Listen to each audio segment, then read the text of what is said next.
السلام علیکم ورحمۃ اللہ وبرکاتہ۔ ان الحمد للہ نحمده ونستعینه ونستغفره ونعوذ باللہ من شرور انفسنا ومن سیئات اعمالنا من يهده الله فلا مضل له ومن يضلل فلا هادي له واشهد ان لا اله الا الله وحده لا شريك له واشهد ان محمدا عبده ورسوله اما بعد فان خير الحديث كتاب الله وخير الهدي هدي محمد صلى الله عليه وسلم وشر الامور محدثاتها وكل محدثة بدعة وكل بدعة ضلالة وكل ضلالة في النار۔ قال الله تبارك وتعالى في كلامه المجيد: أعوذ بالله من الشيطان الرجيم، بسم الله الرحمن الرحيم،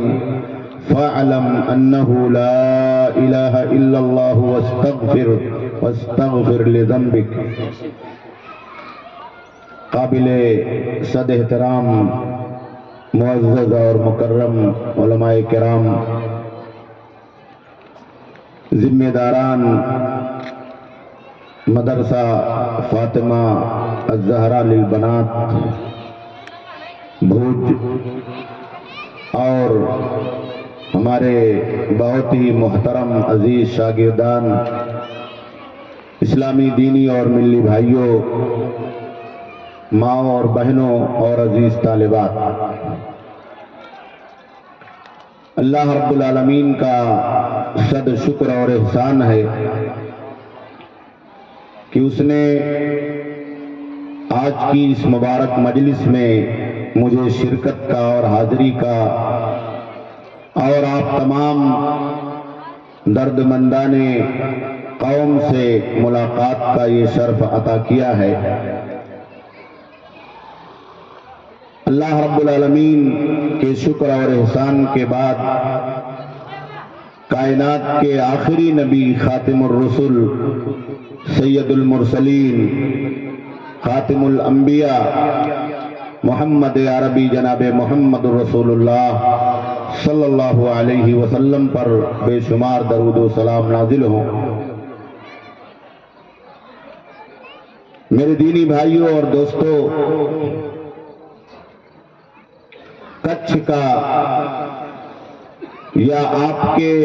اس تاریخی منطقے کا جب ذکر میری نگاہوں کے سامنے آتا ہے تو مجھے اللہ کے نبی جناب محمد رسول اللہ صلی اللہ علیہ وسلم پر ایمان لانے والے، آپ کے چہرے انور کا دیدار کرنے والے، آپ کے رخ زیبا کو دیکھنے والے وہ صحابہ کرام یاد آتے ہیں، جن کی یادیں اور جن کے تذکرے ہمارے اور آپ کے اس وطن عزیز کے انہی ساحلی علاقوں سے جڑے ہوئے ہیں۔ یہ بات ہمیں اور آپ کو معلوم ہے کہ کم و بیش 25 صحابہ کرام اور 42 سے زیادہ تابعین اعظام اللہ کے آخری نبی جناب محمد رسول اللہ صلی اللہ علیہ وسلم کی کتاب اور سنت کی سچی اور پیاری تعلیمات لے کر کے انہی ساحلی علاقوں پر اترے تھے، اور یہیں سے انہوں نے ہمیں اور آپ کو کتاب اور سنت کا وہ پیارا اور سچا پیغام سنایا تھا، جسے ہم اور آپ قال اللہ اور قال الرسول کی شکل میں، قرآن اور حدیث کی شکل میں مانتے ہیں، اس پر ایمان رکھتے ہیں۔ یہ انہی کی قربانیوں کا، انہی کے جہود کا اور انہی کی محنتوں کا ثمرہ ہے جو ہمیں اور آپ کو ایمان کی شکل میں کلمہ لا الہ الا اللہ محمد الرسول اللہ کی شکل میں، کلمہ توحید کی شکل میں، کتاب ہدایت قرآن مقدس کی شکل میں اور پیارے نبی جناب محمد رسول اللہ صلی اللہ علیہ وسلم کی سچی اور پیاری تعلیمات کی شکل میں نصیب ہوا۔ ہمیں اور آپ کو یہ بات یاد رکھنی چاہیے کہ صحابہ کرام نے وہ کون سا پیغام دل نواز ہمیں اور آپ کو ان ساحلی علاقوں پر اترنے کے بعد اللہ رب العالمین اور پیارے نبی جناب محمد رسول اللہ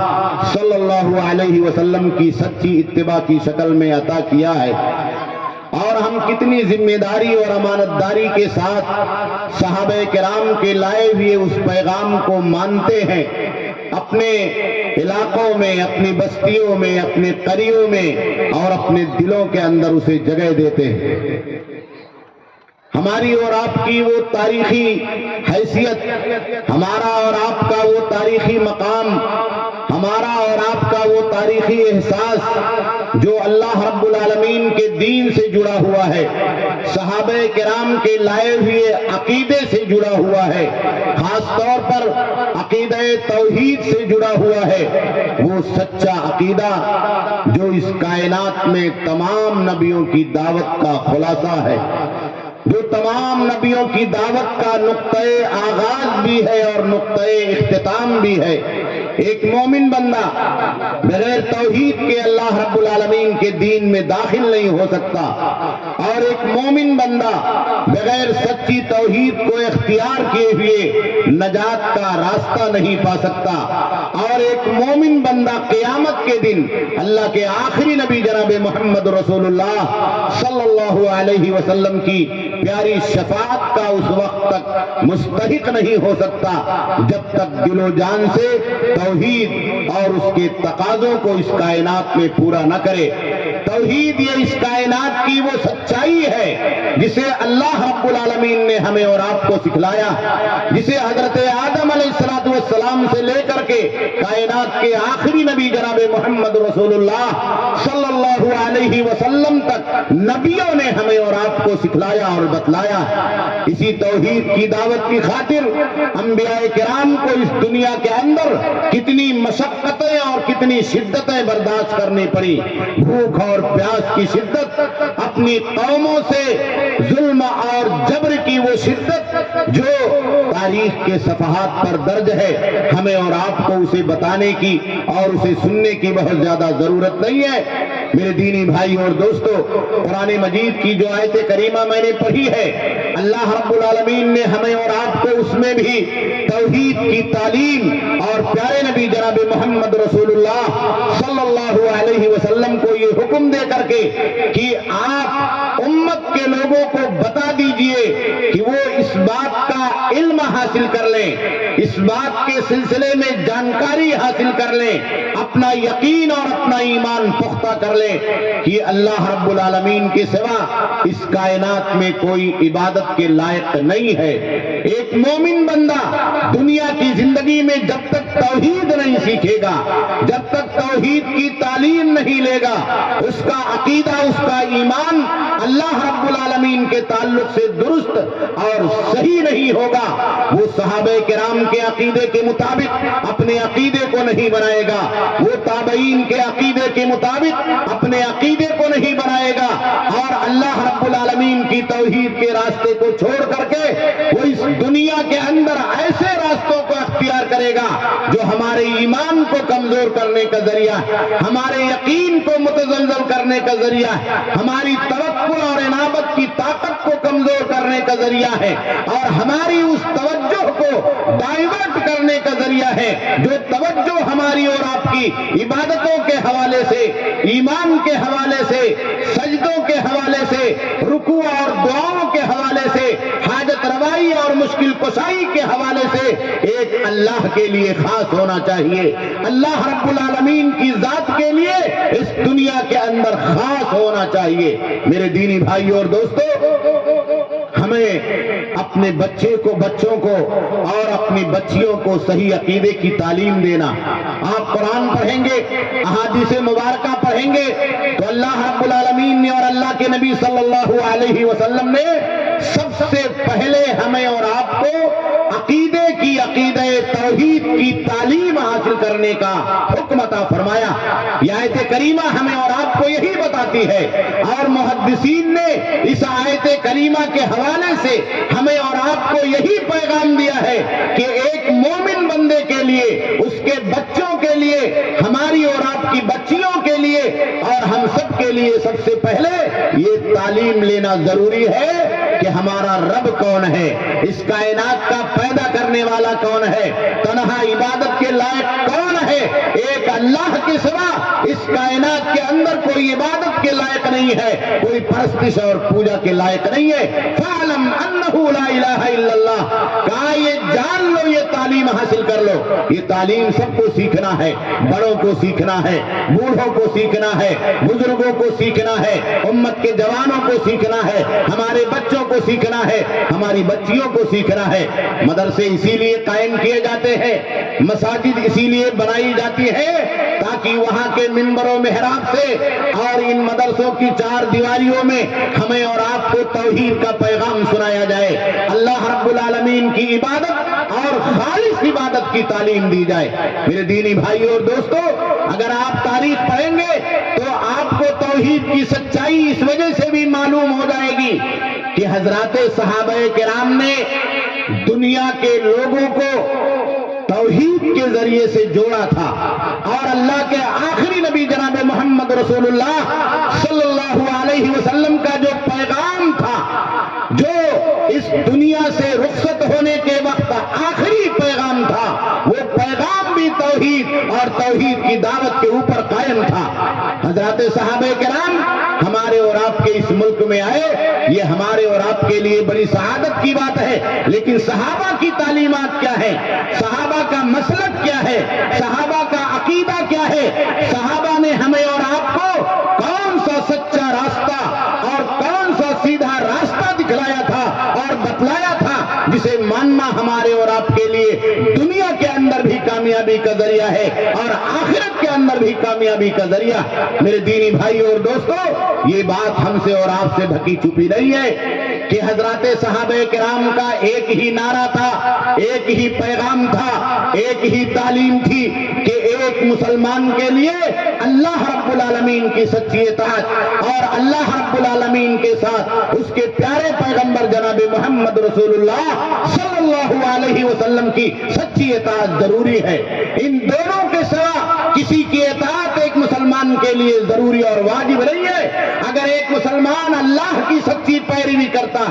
اللہ کی کتاب قرآن مجید کو مانتا ہے، اس کے احکامات اور تعلیمات کو مانتا ہے، تو نجات کی ضمانت اور گارنٹی پیارے نبی جناب محمد رسول اللہ صلی اللہ علیہ وسلم نے ایسے مسلمان کو دی ہے۔ اور اگر ایک مسلمان آدمی پیارے نبی جناب محمد رسول اللہ صلی اللہ علیہ وسلم کی سچی اطاعت کرتا ہے، آپ کے احکامات اور تعلیمات کی پیروی کرتا ہے، آپ نے جو حدیثیں بتائی ہے، آپ نے جو سنتیں سکھلائی ہے، آپ نے جو راستہ ہمیں اور آپ کو دیا ہے، جو نیک عمل ہمیں اور آپ کو سکھلایا ہے، جو عقیدہ ہمیں اور آپ کو دیا ہے، اللہ سے جوڑنے کے لیے اور اللہ تک پہنچنے کے لیے جنت کا جو راستہ پیارے نبی صلی اللہ علیہ وسلم نے بتایا ہے، اگر ہم اور آپ اسے اختیار کرتے ہیں تو یہی کامیابی کی ضمانت۔ میرے دینی بھائیوں اور دوستو، ہماری صفوں کے اندر جو اختلاف پایا جاتا ہے وہ اس وجہ سے پایا جاتا ہے کہ ہم نے شریعت کے راستے کو چھوڑ کر کے، اللہ کی اطاعت کے راستے کو چھوڑ کر کے، پیارے نبی جناب محمد رسول اللہ صلی اللہ علیہ وسلم کی سچی پیروی کے راستے کو چھوڑ کر کے ہم نے نفس پرستی کے راستے کو اختیار کر لیا۔ صحابہ کا جو مسلک تھا، صحابہ کا جو طریقہ تھا، صحابہ کا جو عقیدہ تھا، اسے ہم نے اور آپ نے ترک کر دیا اور ہم نے اپنا طریقہ، اپنے رسم و رواج، اپنے آبا اور اجداد کے رسم و رواج کو اختیار کر لیا، اس لیے ہم پستی کے اندر چلے گئے۔ ہماری کامیابی اور ہماری ترقی کا راز اسی کے اندر مضمر ہے کہ ہم دوبارہ انہی صحابہ کرام کے نقش قدم کی طرف لوٹ جائیں جنہوں نے ہمارے اور آپ کے اس وطن عزیز میں خاص طور پر کچھ اور بھج کے ان ساحلوں کے اندر اپنے آپ کو پہنچا کر کے قال اللہ اور قال رسول کی سچی تعلیمات ہمیں اور آپ کو عطا کی تھی اور ہم تک اور آپ تک پہنچایا تھا۔ میرے دینی بھائیوں اور دوستو، ہماری اور آپ کی ذمہ داریاں دو بالا ہو جاتی۔ میں جب کچھ آتا ہوں تو ہمیں اور آپ کو یہ حوصلہ بھی ملتا ہے کہ یہ لوگ اللہ کے دین سے جڑے ہوئے ہیں، پیارے نبی جناب محمد رسول اللہ صلی اللہ علیہ وسلم کی سنت سے جڑے ہوئے ہیں اور اس قافلے کی، اس مسلک کی رکھوالی کر رہے ہیں جو مسلک اور جو قافلہ صحابہ کرام یہاں لے کر کے آئے تھے۔ حضرات صحابہ کرام نے جو بنیاد عقیدے کی ہمیں اور آپ کو دی تھی، وہ عقیدہ اللہ رب العالمین کے فضل اور توفیق سے ہم نے اور آپ نے چنا ہے اور ہم نے اور آپ نے اختیار کیا ہے، اور یہی ہمارا ایمان ہونا چاہیے کہ یہی دنیا کے اندر سرخروئی کا ذریعہ ہے اور آخرت کے اندر بھی ہماری اور آپ کی کامیابی کا ذریعہ ہے۔ میں بہت تفصیل میں جانا نہیں چاہتا، ہمیں اور آپ کو چاہیے کہ ہم اسلاف کے نقش قدم پر چلیں، اپنے ان علماء کے نقش قدم پر چلیں جنہوں نے صحابہ کرام کے عقیدے اور مسلک کو زندہ کرنے کے لیے اس روئے زمین پر قربانیاں پیش کی ہیں، اپنا سب کچھ قربان کر کے اللہ کے دین کو بول بالا کیا ہے، اپنا سب کچھ قربان کر کے ہمارے بچوں کو دین سکھلایا ہے، اپنا سب کچھ قربان کر کے ہم تک اور آپ تک پیارے نبی جناب محمد رسول اللہ صلی اللہ علیہ وسلم کی دعوت توحید کو پہنچایا۔ میرے دینی بھائیوں اور دوستو، میں آپ کو بتاؤں، ایک زمانہ تھا آزادی سے پہلے کا، ہمارے اور آپ کے اسی ملک پر انگریزوں کا قبضہ ہو چکا تھا اور انگریزوں کے قبضے کے ساتھ یہاں دیش واسیوں پر ظلم ہو رہا تھا، یہاں رہنے والے لوگوں کے اوپر جبر اور تشدد ہو رہا تھا۔ سارے لوگ یہ چاہتے تھے کہ گورے لوگوں نے ہمارے اور آپ کے ملک کے اوپر جو قبضہ کیا ہے اس سے اس ملک کو آزادی دلائی جائے۔ آزادی کی صفوں میں سب سے پہلے ہمارے علماء شریک تھے، آزادی کی قیادت کرنے والے، تحریک آزادی کو آگے بڑھانے والے اور اس ملک کی سرحدوں کی حفاظت کرنے والے، اس ملک کی مٹی کی حفاظت کے لیے، ہماری اور آپ کی عزت و آبرو کی حفاظت کے لیے اور اس ملک کی حفاظت کے لیے انہوں نے اپنی جانوں کے نذرانے پیش کیے۔ کسی کو جزائر انڈمان میں قید کر دیا گیا، کسی کو نیکوبار کے اندر بھیج دیا گیا، کسی کو کالا پانی کی سزائیں دی گئی اور کسی کو الہ آباد نینی جیل میں، کسی کو کلکتہ کے جیل میں، کسی کو دلی کی جیل میں، کسی کو مہاراشٹر کے احمد نگر کی جیل میں اور نہ جانے کون کون سی جگہوں پر بھیج دیا گیا۔ میرے دینی بھائیوں اور دوستو، یہ دین ہم تک اور آپ تک ایسے نہیں پہنچا ہے، یہ وطن ہمارا اور آپ کا ایسے آزاد نہیں ہوا ہے۔ ہمارے علماء کی قربانیاں اگر آپ پڑھیں تو ایک طرف وہ اسلام کی خدمت کرنے والے تھے، ایک طرف وہ توحید کی خدمت کرنے والے تھے، ایک طرف وہ دین کی دعوت دینے والے تھے۔ کبھی کسی سے انہوں نے سمجھوتا نہیں کیا، اپنے مفاد کے لیے وہ کبھی پیچھے نہیں ہٹے، اللہ کے دین کے لیے وہ اس دنیا کے اندر ڈٹے رہے۔ آزادی سے پہلے کا ایک مرحلہ 30-40 سالوں تک ہمارے اور آپ کے اس ملک کے اندر ایسا گزرا ہے کہ اللہ کے نبی جناب محمد رسول اللہ صلی اللہ علیہ وسلم کی شان اقدس میں گستاخیاں کی جا رہی تھی۔ ایک طرف سے انگریز مسلمانوں کے اوپر، یہاں رہنے والے دیش واسیوں کے اوپر، یہاں کی جنتا کے اوپر ظلم ڈھا رہا تھا، دوسرے ہمارے پیارے نبی جناب محمد رسول اللہ صلی اللہ علیہ وسلم کی شان میں گستاخیاں کی جا رہی تھی۔ اللہ رب العالمین مولانا ثناء اللہ امرتسری رحمت اللہ علیہ کی قبر کو نور سے بھر دے۔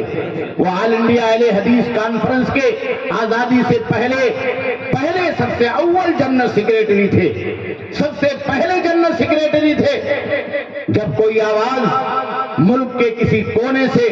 پیارے نبی جناب محمد رسول اللہ صلی اللہ علیہ وسلم کی شان رسالت میں گستاخی کی بلند ہوتی تو سب سے پہلے قلم آل انڈیا اہل حدیث کانفرنس کے جنرل سیکریٹری حضرت مولانا ثناء اللہ امرتسری رحمت اللہ علیہ کا اٹھتا۔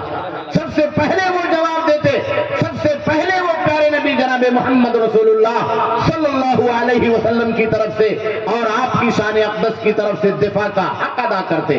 اتنا حق انہوں نے ادا کیا، اتنا حق انہوں نے ادا کیا کہ نہ جانے کتنی کتابیں، کتنے پمفلٹ، اور کتنے رسالے انہوں نے اس مرحلے کے اندر تیار کر دیا۔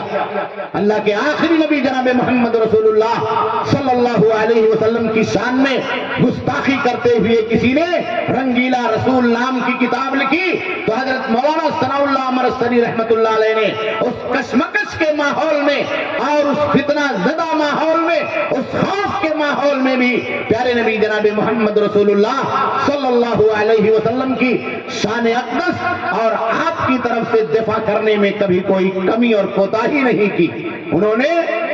مقدس رسول نام کی کتاب لکھی۔ یہ اسلام کی خدمت تھی، یہ عقیدے کی خدمت تھی، یہ پیغمبر اسلام جناب محمد رسول اللہ صلی اللہ علیہ وسلم کا دفاع تھا اور آپ کی سچی پیروی اور سچی اطاعت کا جذبہ اور نمونہ تھا۔ تو دوسری طرف ہمارے علماء اس وطن کی خدمت سے بھی کبھی پیچھے نہیں رہے۔ سرحدوں کو جب ہمارے علماء کے خون کی ضرورت پیش آئی تو صف اول میں وہ حاضر رہے۔ اس ملک میں امن و شانتی کو قائم کرنے کے لیے جب علماء کی قربانیوں کی ضرورت پیش آئی تو علماء صف اول میں رہے۔ ڈبلو ہنٹر نے آزادی کی تاریخ کے حوالے سے لکھا کہ ایک وقت ایسا تھا کہ دلی سے لے کر کے لاہور تک جتنے درخت تھے سڑکوں کے اوپر، اس میں انگریزوں نے مار کر کے علماء کی لاشوں کو درختوں کے اوپر لٹکا دیا تھا۔ ہمارا اور آپ کا یہ ملک ایسے آزاد نہیں ہوا ہے، بڑی قربانیوں اور جدوجہد کے بعد آزاد ہوا ہے۔ اس لیے میرے دینی بھائیوں اور دوستوں، اپنے عقیدے کی حفاظت، اپنے ایمان کی حفاظت، اپنے بچوں کی حفاظت، اپنی بچیوں کی حفاظت اور اپنے وطن کی حفاظت، یہ ہمارے اور آپ کے اسلاف کا وہ ورثہ ہے جو ہمیں اور آپ کو نہ صرف یہ کہ اپنے علماء سے ملا ہے بلکہ ہمارے پیارے پیغمبر جناب محمد رسول اللہ صلی اللہ علیہ وسلم کی یہی پیاری اور سچی تعلیمات رہی ہے۔ آپ کی تعلیمات کا یہی خلاصہ رہا۔ اللہ کے آخری نبی جناب محمد رسول اللہ صلی اللہ علیہ وسلم نے تو ایک سچے اور پکے مومن کی یہی پہچان بتائی ہے کہ دنیا کے لوگ، اس کے گرد و پیش رہنے والے لوگ اس کے ہاتھ کی تکلیف سے، اس کے زبان کی تکلیف سے اور اس کے دنیا کے اندر پہنچائے جانے والے تمام قسم کے اذیت اور اس کی شکلوں سے محفوظ ہو جائے تو وہ سچا اور پکا مومن آدمی ہے۔ ہمیں اور آپ کو اپنی زندگیوں کا مراجعہ کرنا ہوگا، اپنے حالات کا مراجعہ کرنا ہوگا، اپنے عقیدے اور اپنے ایمان کا مراجعہ کرنا ہوگا۔ میرے دینی بھائیوں اور دوستوں، آج ہمارے وطن کو انسانیت کی ضرورت ہے، آج ہمیں اور آپ کو سچے اخلاق کی ضرورت ہے، ہمیں اور آپ کو محبتوں کے ساتھ رہنے اور جینے کی ضرورت ہے، ہمیں اور آپ کو دنیا کے لوگوں کو وہ انسانی سلوک اور وہ انسانی اخلاق پیش کرنے کی ضرورت ہے جو اللہ کے آخری نبی جناب محمد رسول اللہ صلی اللہ علیہ وسلم نے اور صحابہ کرام نے ہمیں اور آپ کو سکھلایا تھا۔ صحابہ جب یہاں تجارت کرنے کے لیے آئے تو آپ کو معلوم ہونا چاہیے کہ ان کی ایمانداریوں کو دیکھ کر کے، ان کی امانت داریوں کو دیکھ کر کے، ان کی زبان کی سچائیوں کو دیکھ کر کے، ان کے قول و قرار کی پابندیوں کو دیکھ کر کے ایک نہیں ہزاروں لوگوں نے یہاں اسلام کا کلمہ پڑھ لیا۔ بعض تاریخی روایتوں کے اندر یہ بات بھی ذکر ہے کہ ایک صحابی کا یہاں کسی دوسرے قوم کے تاجر آدمی کے ساتھ کوئی معاملہ تھا، حساب اور کتاب ہو گیا، حساب اور کتاب فائنل کر کے وہ کشتی پکڑ کر کے آپ کے انہی ساحلوں کے حوالے سے اپنے وطن عرب واپس چلے گئے۔ جب واپس چلے گئے وہاں دوبارہ حساب و کتاب کیا، کچھ اس کو پڑھا اور غور کیا تو ان کو یہ محسوس ہوا کہ 10-20 آنے کا حساب میں کوئی فرق نکل رہا ہے۔ 10-20 آنا گویا کہ ان کے اوپر کوئی اور بقایا نکل رہا ہے جو اپنے تاجر بھائی کو انہوں نے ادا نہیں کیا ہے۔ اللہ کی قسم، تاریخی روایتیں ہمیں اور آپ کو بتاتی ہیں کہ وہ کتنے زبان کے سچے تھے، کتنے ایماندار تھے کہ وہاں سے کشتی پکڑ کر کے آئے، اپنے اس غیر مسلم بھائی کے گھر آئے، اس غیر مسلم بھائی کے گھر جا کر کے انہوں نے امانت داری کا ثبوت دیا، پورا حساب و کتاب دوبارہ لکھا، اس کو پیش کیا اور جو پیسہ ان کے پاس 2-4 آنے کی شکل میں باقی رہتا تھا، نکلتا تھا، وہاں سے اتنے دور دراز کا سفر کر کے دوبارہ آ کر کے اپنی امانت داری کا سکہ ان کے دلوں کے اندر قائم کر دیا۔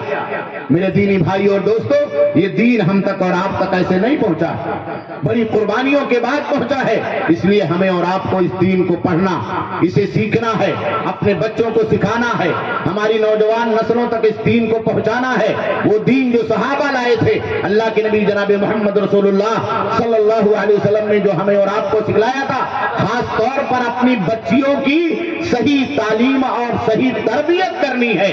اور ان بچیوں کی صحیح تعلیم اور تربیت کے لیے ان کو ایسی محفوظ جگہوں پر تعلیم کے لیے انتظام کرنا ہے، تعلیم گاہیں قائم کرنا ہے، جہاں آپ اپنے بچوں کو، اپنی بچیوں کو کتاب اور سنت کی بھی تعلیم دے سکیں، ان کی عزت اور آبرو بھی محفوظ ہو، اور اس طریقے سے وہ دنیا کی تعلیم بھی حاصل کر سکیں، اور سماج اور معاشرے میں رہتے ہوئے وہ اپنے گھر کی ذمہ داریوں کو امانتداری کے ساتھ، ایمانداری کے ساتھ، حقوق کی ادائیگی کرتے ہوئے اپنے گھروں کو بھی آگے بڑھا سکیں، اپنے بچوں کو بھی آگے بڑھا سکیں، اور اپنے ملک کی، اپنے سماج کی ترقی میں، اس کی بھلائی کے اندر بھی ان کا یوگدان ہو اور ان کی حصہ داری ہو۔ اللہ رب العالمین ہمیں اور آپ کو پیارے نبی جناب محمد رسول اللہ صلی اللہ علیہ وسلم کے اور آپ کے نقش قدم پر چلنے والے صحابہ کرام کے عقیدے کو اختیار کرنے کی سعادت اور توفیق نصیب فرما۔ اللہ رب العالمین ہم تمام لوگوں کو اپنے بچوں اور اپنی بچیوں کے حوالے سے وہ جذبہ عطا فرما کہ ہم انہیں قرآن کی صحیح تعلیم دے سکیں، ہم انہیں صحیح عقیدے کی تعلیم دے سکیں، انہیں ہم وہ تعلیم دے سکیں جو دنیا کے اندر بھی ان کی سرخروئی کا، کامیابی کا، ان کے عزت و آبرو کی حفاظت کا، ایمان کی حفاظت کا ذریعہ ہو، اور آخرت میں بھی رب کی رضا کا، اللہ رب العالمین کی بارگاہ میں ہم تمام لوگوں کو کامیاب بنانے کا ذریعہ اور سبب ہو۔ اللہ رب العالمین آج کی اس مجلس میں جتنے لوگ حاضر ہیں، اللہ رب العالمین سب کی حاضری کو شرف قبولیت عطا فرما۔ اللہ رب العالمین ہم تمام لوگوں کے گناہوں کو اپنے دامن عفو میں جگہ عطا فرما، جب تک اللہ رب العالمین زندہ رہیں ایمان کے اوپر سلامتی عطا فرما۔ اللہ رب العالمین خاتمہ ہو اسی ایمان پر ہو، کلمہ لا الہ الا اللہ محمد رسول اللہ صلی اللہ علیہ وسلم پر ہو۔ ربنا تقبل منا انک انت السمیع العلیم وتب علینا انک انت التواب الرحیم برحمتک یا ارحم الراحمین، والسلام علیکم ورحمۃ اللہ وبرکاتہ۔ گنگناتا ہوا یہ چمن سے کون گزرا، گنگناتا ہوا یہ چمن سے کون گزرا، کہ ہر کلی مائل گفتار نظر آتی ہے۔ یہ تھے استاد محترم فضیلت الشیخ ڈاکٹر عبدالحکیم عبدالمعبود المدنی حفظہ اللہ، جامعہ رحمانیہ کاندے ولی ممبئی کے استاد حدیث، جو ہمارے سامنے عقیدہ توحید کے موضوع پر ولولہ انگیز خطاب فرما رہے تھے۔ اللہ رب العالمین سے دعا ہے کہ اللہ تعالی ہمیں شیخ کی کہی ہوئی باتوں پر عمل کرنے کی توفیق عطا فرمائے۔ رب العالمین شیخ کے علم میں، عمل میں، عمر میں برکت عطا فرمائے۔ وقت کی قلت بہت ہی زیادہ دامنگیر ہے، اس لیے طالبات کا پروگرام جو درمیان میں چھوڑا گیا تھا اس کو پھر سے آگے بڑھایا جائے۔ جزاکم اللہ خیرا۔